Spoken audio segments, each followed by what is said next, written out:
Previously on Heritage Hunters. Yeah, they were called Wawanosh bricks. And they didn't keep records of where the bricks went, unfortunately. The bricks were sunny yellow in coloring due to a soil anomaly that results from the clay lacking iron. My great-grandfather got into making those cement blocks. Oh, was it George or?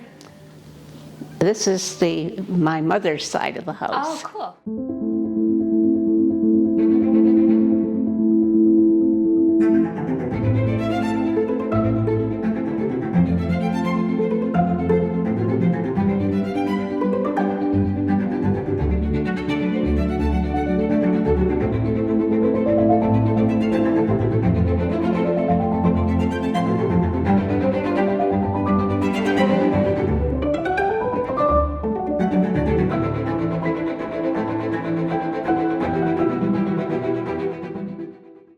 So the Fenian Raid material. So you have quite a bit of material. We were talking about it yesterday, up until a number of years ago, when they deputized the farmers during the Fenian Raids.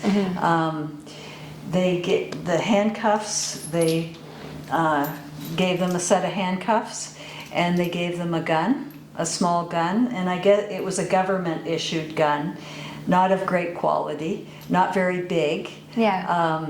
But I don't know whether you remember, I don't know how long ago that they were getting rid of guns in the area.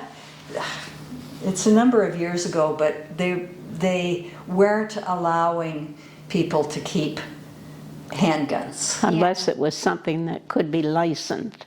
Oh. And, Yeah. Okay. And that particular gun wasn't, it was just a dangerous gun. And when this friend of ours took it to the police station to have it inspected, they wouldn't let him leave with it, the police station, because it was a dangerous gun. And he said, well, can I just file it so it won't shoot? Like, keep the gun, and they wouldn't said, do it. no, you can't leave with this gun. So it Do you know was why destroyed. it was so dangerous? Like, did it just It was misfire? the barrel. It Oh, was okay. something to do with the barrel. it had just a 2-inch, didn't he speak of, or something or other. Yeah. There was something very odd about it. Possibly, you never know, maybe it would have never fired.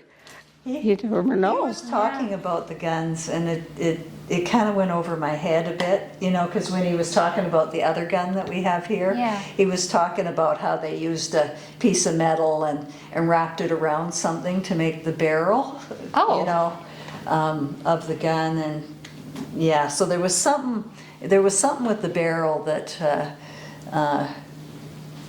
just Interesting. was illegal. Yeah. So it was That's fair. destroyed. It was destroyed at that time. Okay. And then the handcuffs. So did he ever end up having to use those handcuffs? No. I'm sure you have more material on it, but to our understanding, it was down closer to Detroit where a lot of problems were. Yeah. And then it did come as far as Broomfield, we understand, but no further. So that meant that nothing happened here in this area. No, nothing did happen here in Lambton County. So there was never a raid on Lambton soil, but there was a constant threat of invasion. So I did write, if you don't already know, so the Fenian Brotherhood was an Irish-American organization that was dedicated to freeing Ireland from British rule. Many of them were Civil War veterans who believed that if they captured Canada, they could use it as a bargaining tool against Britain. So in the fall of 1865, they organized themselves into an army and began their preparations to invade Canada. So they met in Cincinnati, formulated their plan, but security was not very good, and the Canadian and American authorities kind of knew what was going on there.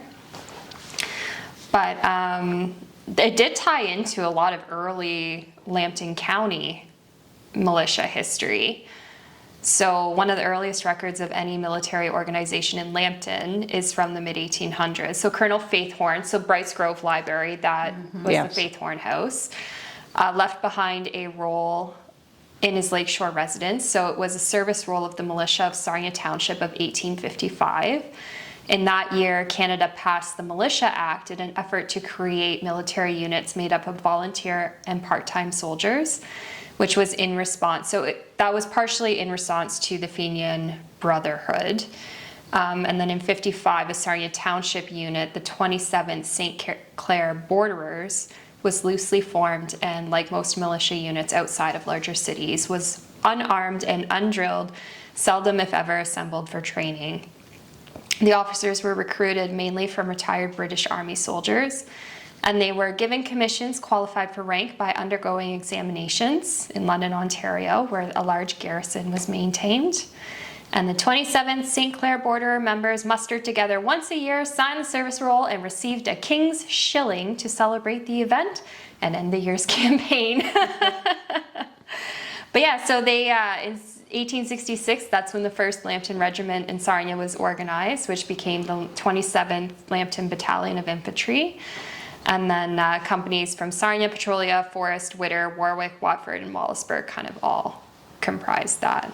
There's a bit more on that, but yeah, so, and I know they also used to have a sword that they carried. Did you know that as well, or do you have photos of that? Mm-hmm. So I've seen one sword from the Borderers, and it was quite neat because the one that I'd seen, they had a little mark in the handle of it where the blade, apparently you knew it was good quality if you could bend it over and touch the tip to that mark and it wouldn't snap. Oh, wow. Which was kind of cool. So Yeah, I don't remember anything like that. No. mainly the guns. They probably used it on the farm though, later to cut Maybe. vegetables. I know my grandma Beatrice's family were British loyalists. That's how they Yeah. came up Oh. to Canada. They were British loyalists. Yeah. And that's how they, well, that's really neat. Yeah, so it's kind of neat. And which Telfer was it? Was it George that was involved? Apparently, yes. Protecting the soil, Yes. you will. And I guess if you caught anybody, you just have to put them in the barn, I guess. So over 4,000 troops came to Canada at various times. Troops were brought to Point Edward by train, and then they marched to their quarters in Alexander House or the Halls Hotel. So although there was no attack on the area, people like your grandfather kept watch along the river, all up and down the river. And the majority of the raids in Canada ended in failure, and the movement collapsed in 1871. But the raids did help unite essentially a divided nation under the concept of Confederation in 1867. And it led people in Lambton to consider what it meant to be uniquely Canadian. So that's kind of the whole ending to that saga. So it's kind of a positive thing that came out of what sounds like otherwise a pretty tumultuous time. Next time on Heritage Hunters. Camps. I don't know why, he didn't work here. That would have been quite the day. She lost her citizenship by voting at 21. Do you have the christening gown in a photo of that time? Do you want to share a bit more on that? Well, I even told Vicki something that she didn't know. That's pre-Confederation right there. Right.